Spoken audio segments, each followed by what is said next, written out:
sa mga kongresista na kaalyado ng mga NPA, mahaya naman tayo sa topic ng pagpatay dahil kayo mismo, hindi kayo nagsasalita sa pagpatay ng NPA sa mga pulis, sundalo at mamayang Pilipino.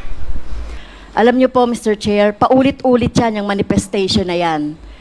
3 beses ko na yung narinig na paulit-ulit. Laban sa mga NPA, laban sa mga progresibong grupo, laban sa mga party list na mga progresibong kagaya namin.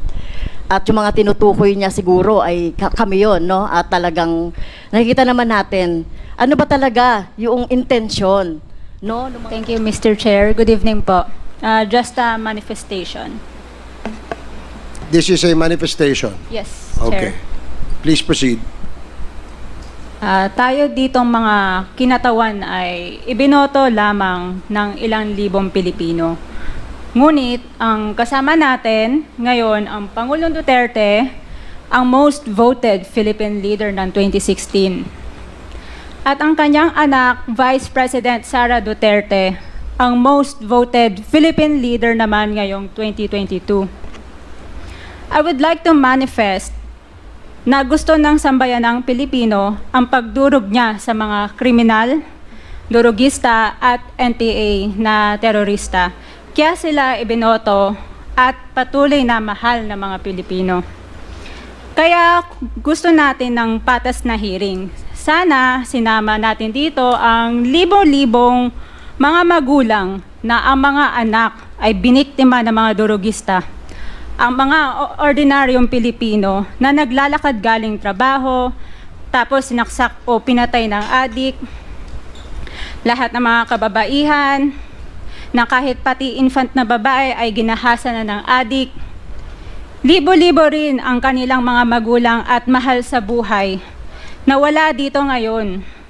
Awang-awa ang mga Pilipino sa mga inosenteng pamilyang na ito, kaya niluklok ng bansa ang Pangulong Duterte. Ang drug war ng Pangulo ay policy lamang. Hindi ito natupad kung hindi ito pinondohan ng Kongreso ng 6 na taon.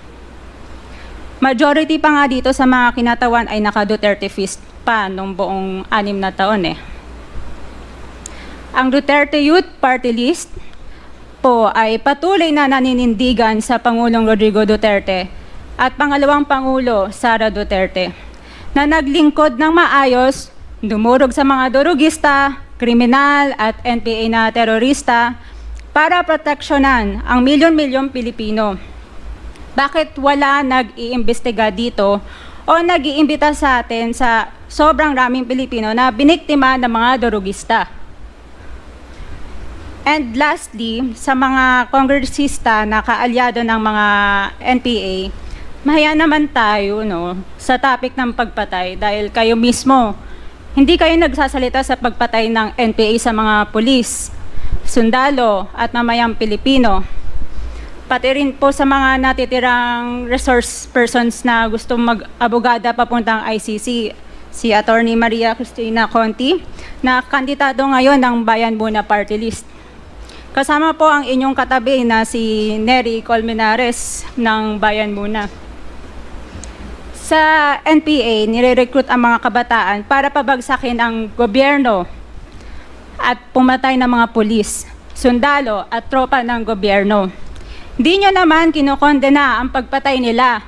Ang kinokondena nyo ngayon ay ang dalawang naging most trusted leaders ng bansa na todo effort protektahan ang milyong-milyong mga Pilipino.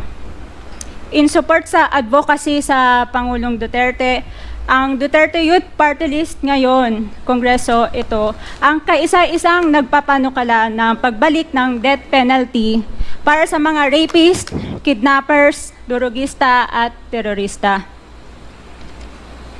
In behalf of the Duterte Youth Party List, kami ay nagpapasalamat sa todong suporta ng Pangulong Duterte at VP Sara Duterte sa mga tropa ng gobyerno at sa pagdurog nyo sa mga kriminal, durugista at NPA na terorista. Yun lang po. Maraming salamat po, Mr. Chair at Thank you, Magandang gabi po. Congresswoman. Salamat, Cardema. Mr. Chair. Bawal po pumalakpak dito. Kung gusto niyo pumalakpak, doon kayo sa labas. Maaari ba? Thank you, Mr. Chair. Palabas na sana ako, pauwi na talaga sana ako. Kaya lang narinig ko yung manifestation ng ating kagalang-galang na colleague, Representative Cardema. Alam niyo po, Mr. Chair, paulit-ulit yan yung manifestation na yan. 3 beses ko na yung narinig na paulit-ulit laban sa mga NPA, laban sa mga progresibong grupo, laban sa mga party list ng mga progresibong kagaya namin. At yung mga tinutukoy niya siguro ay kami yun, no? At talagang nakikita naman natin, ano ba talaga yung intensyon, no, ng mga ganitong manifestation. Ito ginagawa natin ito tulad ng sinabi ng ating chair at SDS. Panglabing isang araw na natin itong ginagawa, no? Nagpupuyat tayo dito, nagpapagod, hinahanap ang truth, etc. Para lang makita natin, 3,000 ang napatay, more or less, sa panahon ni President Duterte ng EJK. So, wala ba yan sa inyo? Karamihan diyan mga kabataan na walang kamalay-malay na naging biktima, Mr. Chair, ng ng mga karumal-dumal na mga pagpatay sa panahon ni President Duterte.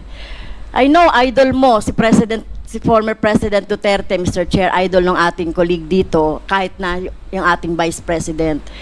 Pero dapat po, ang tingnan natin dito ay yung kapakanan, lalong-lalo na yung ating mga kabataan. No? Kaya po, at isa pa po, Mr. Chair, hindi natin pinapayagan sa ating committee yung pag-disrespeto sa ating mga resource person. Narinig ko rin na binabanggit yung mga pangalan ng ating mga resource person na nandito. So dapat po, igalang natin yung rules kung gusto nating makatulong at gusto nating magtrabaho dito sa Kongreso, kasi ito naman talaga yung sinumpaan natin, ito naman talaga yung mandate sa atin, ay tumulong na lang kayo, no? Tumulong na lang kayo. At hindi yung ganito, tama yun, maghain tayo ng resolusyon para kung gusto nating may ma-resolve na problema, like yung problema halimbawa ng patuloy na armadong pakikibaka, bakit ba merong mga armed struggle? Nilulutas natin yan hindi sa madugong paraan, hindi sa militarisasyon. Kaya nga tayo ay nagkakaroon ng peace talks, di ba? Dapat magkaroon ng peace talks at hindi ito, ng militarization, yung ating laging iniisip at laging sinasabi natin na terorista si ganito at si ganon. So, Mr. Chair, pasensya na po kasi nagiging irrational, yung mga ganitong mga statement ng ating colleague. Pasensya na, with due respect. Sana hindi na maulit ito at aasahan natin, tama po, aasahan natin sa mga susunod na mga hearings si Representative Cardema na tumulong siya sa atin sa paghahanap ng truth dito sa ginagawa natin sa Quadcom at sa iba pang mga hearings, Mr. Chair. Thank you. Maraming salamat, Congresswoman Castro.